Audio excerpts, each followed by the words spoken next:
Idler. It's not easy to... It's not easy for managers to be flexible in their style of management. Especially daw sa management style of being the successful managers. Idea. Ang contingency theory of Heidler po is kung yung situational po is flexible at nababago kasi sa sitwasyon, ito po is hindi na nababago. Kumbaga ay kung ano yung estilo ng pag-manage is yun na po yun. So next po is leader-member relation. This is the most important influence in the effectiveness of the manager. A manager who is loved and respected by his subordinates can easily motivate them to accomplish the task. He does not have to use formal power on his subordinates. Ito naman po is leader-member relation, which is kung ano po yung pakikisama niya dun sa kanyang mga nasasakupan, kung maganda ba yung pakikitungo, at kung namomotivate ba yung mga kanyang employee na gawin yung isang task. Additional po, a manager who is loved, respected by his subordinates can easily motivate them to accomplish the task. Kung ikaw as a leader, kung mahal ka nila, nire-respeto ka nila, di mas madali silang ma-motivate at gawin ang kanilang trabaho. Yun po yung leader and member relationship. Next, please. So, excuse po, makinig naman po yung lahat. Ito naman po yung para sa inyo, makinig naman po kayo. Hindi na ba ko kayo sa dito, hindi na ba rin sa harap. Kayo po, kanina po kayo daan. Kayo po rin nakikinig po, ano? Dito kayo po, nagalit po. Next po is task structure. Can you please read it? Mr. Rosen. Or Delia. Task structure. Clear-cut and step-by-step procedure or instruction on the task provided the manager a greater authority.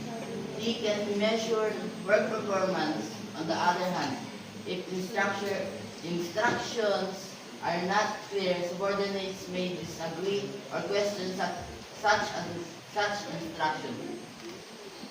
Ang task structure daw po ay ito yung step-by-step procedure o hakbang siya na sa proseso. At ito daw po ay instruction upang makapag-provide ang manager sa mas greater authority.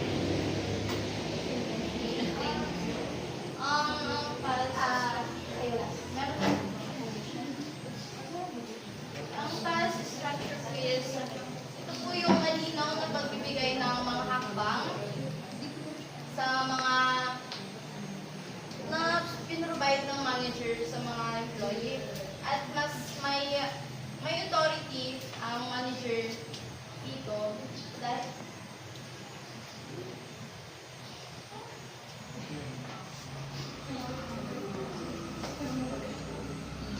So, additional po sa task structure. Clear-cut and step-by-step procedure. So, ibig sabihin, hati-hati o pamaging step-by-step na procedure na mga instruction or sa mga gawain na pinrovide ng manager para sa mas maayos na pamumuno. So, he can measure work performance. Yun po yung advantage na na-measure nila maayos ang performance pag hati-hati or mas maayos yung or well-organized yung pagkahati-hati na sa mga trabaho. On the other hand, kung hindi maayos ang instruction na binigay mo sa iyong mga employees, maaaring ito ay maging hindi pumayag sila or maraming magtatanong. Yun man din ang masama sa trabaho. Yung pag hindi maayos yung paliwanag, maraming nagtatanong kasi paano naman nila gagawin yun kung hindi nila naiintindihan kung paano gawin. So dapat nga po sabi sa inyo, kung magbibigay kayo ng goal or ng task, specific and clear.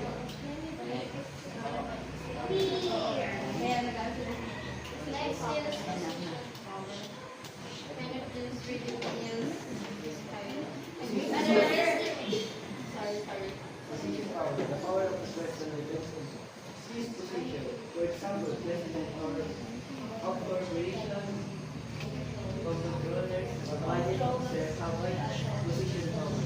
Position power is the power of person to influence other than position.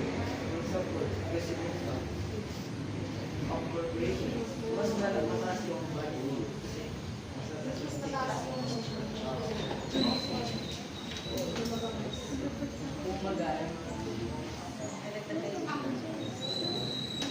Position power.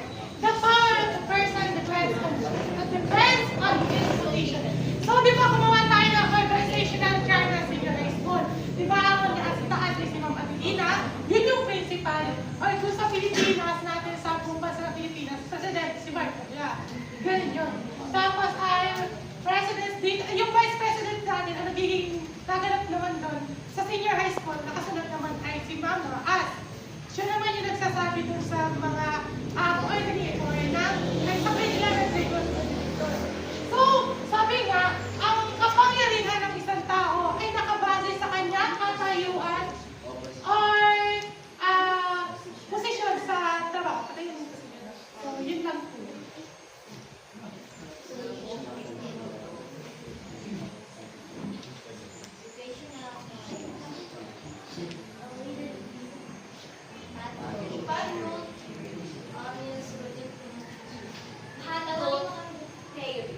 This was formulated by Robert and Martin Evans.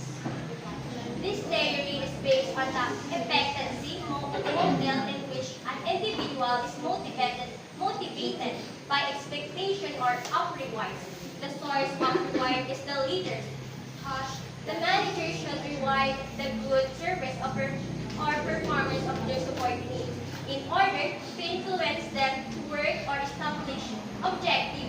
Rewards are in the forms of promotions and pay, as well as reward, encouragement, security, and respect.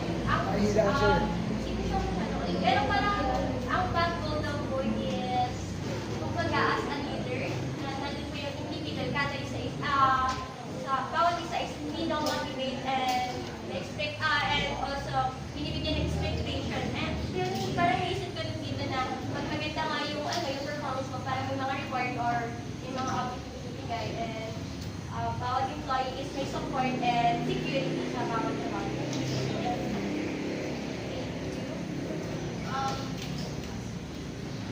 Backbone theory. Tama naman po yung sinabi ni Ms. Riddle. This was formulated by. This theory is based on the expectancy model in which an individual is motivated by expectations of reward. Ito po is kung ano po yung, halimbawa po yung sinabi na pag may bonus ka is mas mamotivate po yung nakagawin yung isang task na yun.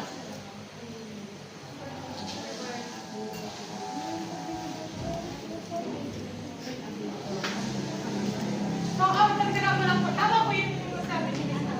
So, yan pong backbone theory is connected sa expectancy theory na tinalakay natin kanina sa motivation. So, this theory is based on the expectancy model in which an individual is motivated by expectations of reward. Sabi ko nga po sa inyo, yun yung merong input na yun yung expectation nyo. Input, output, yun yung kalalabasan o yung reward. Makukuha nyo pag ginawa nyo yung isang trabaho na maayos. So, the source of reward is the leader. So, yung, sabi nga po, sino ba nagbibigay ng ating bonus pag tayo maganda trabaho? Di ba ang partner? So, does the manager should reward the good service or performance of their subordinates in order to influence them to work on established objective. Siyempre, halimbawa, yung isang katrabaho mo, tamad siya, tapos ikaw masipag, nabigyan ka ng bonus. Eh, siyempre, pumuntabi siya, kailangan mo na rin para masipag, para mabigyan ako ng bonus. So, doon po pumapasok yun. So, rewards are in the form of promotion. Promotion, may isang promotion, pwede pagbibigyan ng pera o bonus, as well as support, encouragement, security, and respect. So, hindi lang po nakabase sa pera, sabi nga po sa dami natin sa lalaki. Hindi lang lagi ang motivation nakabase sa pera as the promotion, sa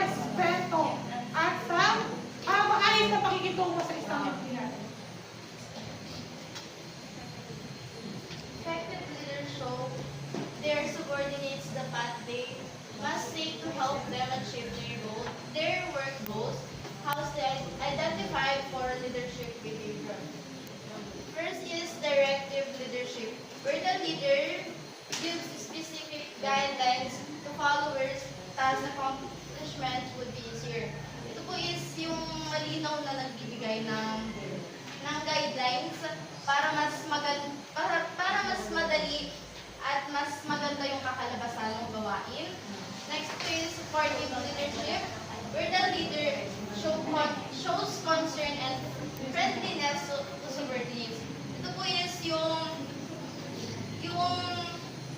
nagpapakita ng malasakit sa kanyang mga employer, yung maalam makisama. Next po is participative leadership, where the leader asks suggestions from followers before decision making. Ito po is yung nag-brainstorming po sila ng mga dapat gawin, hindi yung sa leader, yung leader lang leader lang. Then, 4 is achievement leadership, where the leader sets the goals that subordinates must try to achieve. Ito po is, halimbawa ay kung ano yung layunin nung gagawin ninyong task.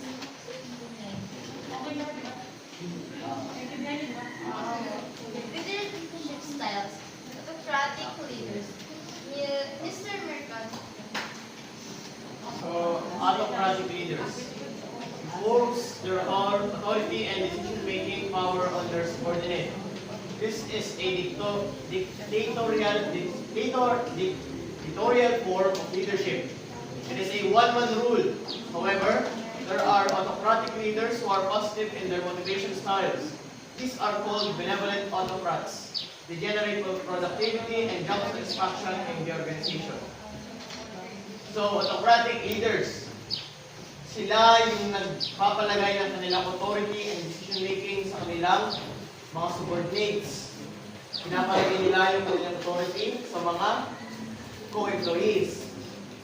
Ito ay maaaring dictatorial form of leadership. Bakit? Kasi nagkakaroon ng forced choice.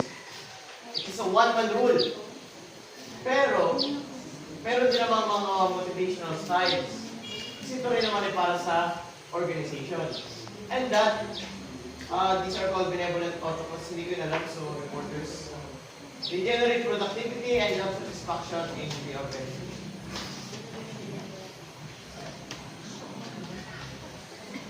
So, autocratic leaders. So, yun po yung kabaliktaran ng autonomy. Doon sa motivation. Siya po kasi dito, dun sa autonomy natin, may kalayaan ng isang empleyado o workers na tumulong sa pagdidesisyon. Dito naman po, nagiging dictatorial na. Ibig sabihin, yung nakakataas lang na nagdidesisyon sa kanilang organisasyon. Yun lang po yun.